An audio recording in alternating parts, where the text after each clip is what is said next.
but the samurai mind, they can't be.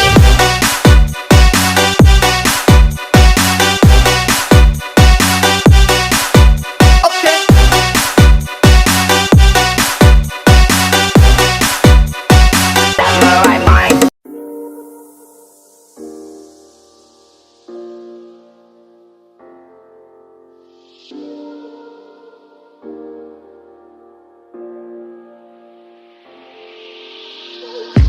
I'm on my last straw. I'm broken and I'm woken up. I'm done feeding your lies. I've had enough. I can't run your place in this faulty game. No.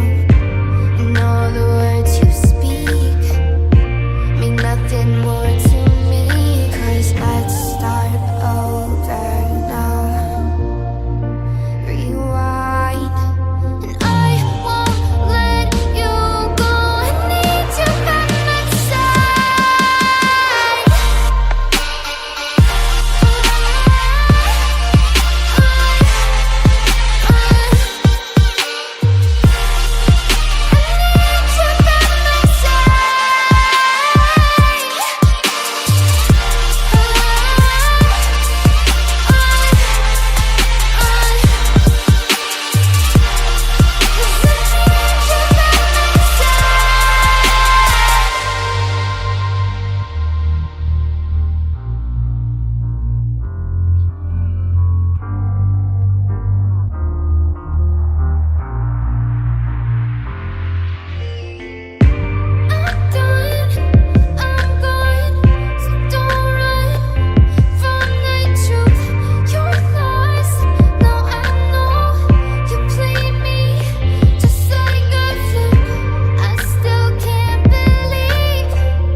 Baik, assalamualaikum warahmatullahi wabarakatuh. Puji syukur kita panjatkan kehadirat Tuhan Yang Maha Esa, karena berkat ridho dan hidayahnya kita diberikan kesehatan sehingga kita dapat berkumpul di tempat ini dalam keadaan sehat walafiat. Lalu pula kita kirimkan salawat serta salam kepada junjungan kita Nabiullah Muhammad SAW. Baik, sama-sama perkenalkan saya Mahisa selaku moderator pada presentasi kita pada hari ini dengan mata kuliah Hukum Ketenagakerjaan yang membahas masalah upah minimum. Lalu pula saya ucapkan terima kasih kepada Bapak Dr. Haji Mustari M.Hum selaku dosen pengampu mata kuliah Hukum Ketenagakerjaan. Baik, tanpa berlama-lama lagi, selanjutnya saya persilahkan kepada materi pertama untuk mempresentasikan materi kali ini. Kepada materi pertama saya persilahkan. Saya pemateri pertama yaitu tentang kebijakan yang diusulkan.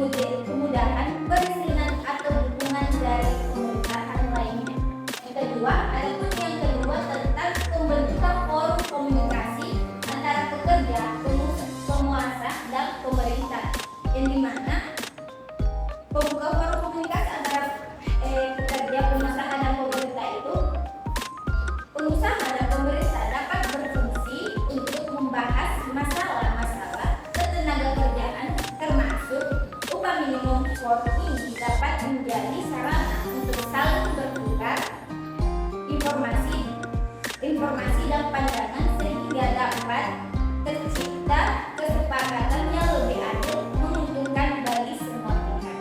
Baik, saya kembalikan ke moderator.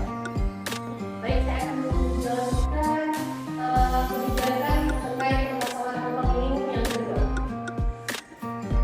Nah, sistem komunikasi dalam tunjangan berikut adalah beberapa kebijakan alternatif yang diusulkan sekiranya dapat membantu pemerintah untuk menangani masalah pelanggaran hak-hak pekerja upah minimum. Nah, yang pertama, peningkatan kualitas lingkungan kerja. Lingkungan kerja yang aman, nyaman, dan sehat dapat meningkatkan kesejahteraan pekerja.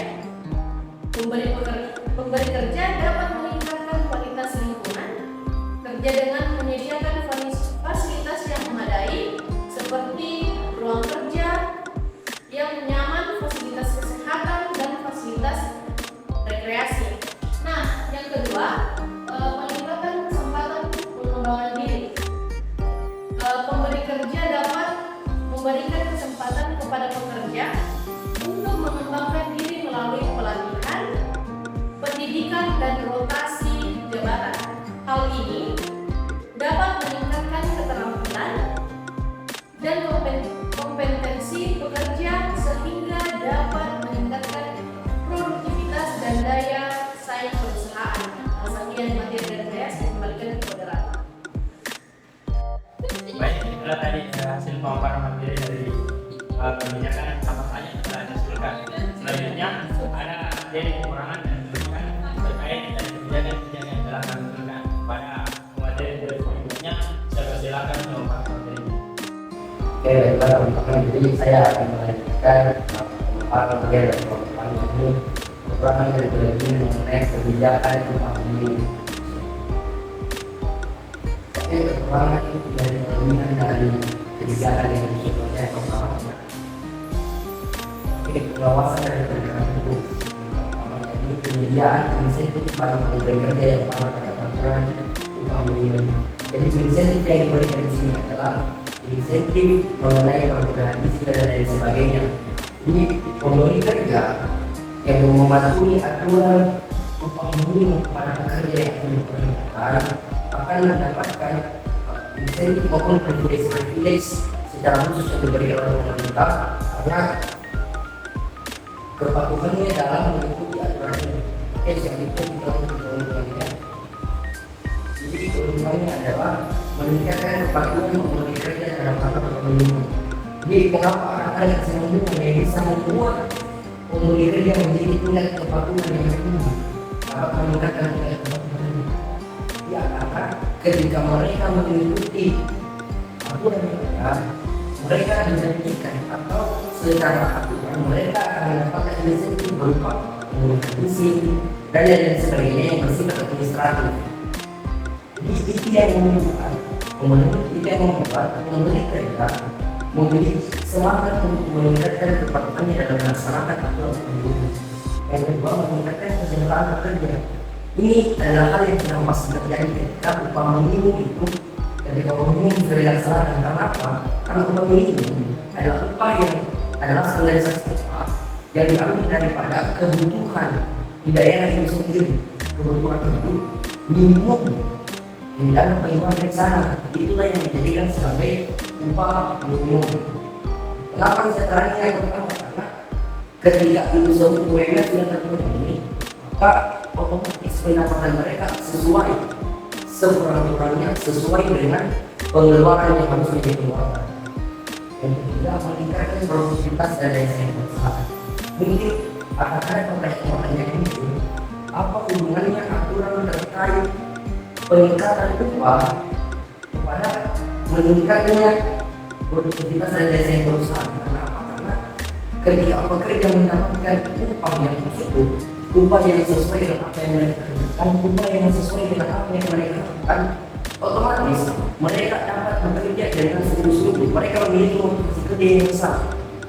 Nah, mereka berpikiran bahwa cuma saya kerja banyak kalau apa yang saya dibawa kebutuhan saya tidak gajinya atau upahnya itu sesuai dengan apa yang mereka lakukan, maka motivasi kerjanya akan bertambah.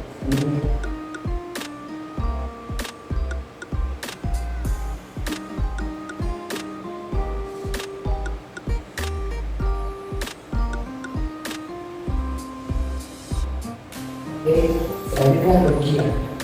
Kerugian yang ini adalah meningkatkan dari operasional perusahaan. Mungkin akan ada yang bertanya, mengapa biaya operasional berpengaruh meningkatkan biaya operasional perusahaan? Jadi sedangkan dia mendapatkan insentif, karena insentif yang didapatkan insentif dalam pengurusan administratif. Sedangkan biaya upah yang dikeluarkan itu tetap dengan biaya operasional perusahaan. Jadi ketika perusahaan yang biasanya menggunakan upah di bawah upah minimum, akhirnya dia menginginkan sesuai dengan upah minimum, maka biaya operasional perusahaan akan bertambah. Selanjutnya menyebabkan persaingan tidak sehat. Persaingan tidak sehat yang dimaksud di sini seperti apa? Adalah persaingan dari kaum buruh itu sendiri, kaum pekerja itu sendiri, dan juga perusahaan-perusahaan yang berusaha menginginkan lagi sebagai alasan untuk memiliki sumber daya pekerja yang besar. Jadi di sini seakan-akan Baik, itulah tadi pemaparan materi dari kompetensi penunjang mengenai kekurangan dan kelebihan kebijakan yang telah disusun. Nah, selanjutnya itu ada materi landasan penunjang yang akan dibawakan oleh materi berikutnya kepada materi seperti ini. Baik, terima kasih atas kesempatan yang diberikan. Saya akan melanjutkan materi dari saya, yaitu yang lain landasan konstitusional. Mengapa kebijakan tersebut tidak bertentangan dengan Undang-Undang Dasar 1945? Menurutnya yang pertama, landasan konstitusional. Apakah kebijakan yang diusulkan bertentangan dengan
dalam pembinaan, pengawasan ketenaga kerjaan dan keselamatan dan kesehatan kerja. Yang kedua, pemerintah daerah. Mengapa kami mengambil pemerintah daerah? Karena pemerintah daerah bertanggung jawab untuk menyusun dan melaksanakan kebijakan ketenaga kerjaan di daerah. Kebijakan penegakan hukum dan sistem kompensasi dan tunjangan juga harus dilaksanakan di daerah. Pemerintah daerah dapat memadai kondisi dan kebutuhan pekerja di daerah. Hal ini penting untuk memastikan bahwa kebijakan yang diusulkan dapat dilaksanakan dengan efektif di daerah. Oleh karena itu, pemerintah daerah juga harus bertanggung jawab untuk melaksanakan kebijakan tersebut. Mungkin itu dari saya serahkan ke Miraka. Dengan berbedanya tadi pemaparan materi dari Pak Direktur yang mengenai pada apa saja yang bertanggung jawab atas kebijakan-kebijakan yang telah diusulkan, maka berakhir pula presentasi kita pada kali ini. Saya rasa cukup sekian atas apa yang telah kami presentasikan pada presentasi kali ini. Lagi saya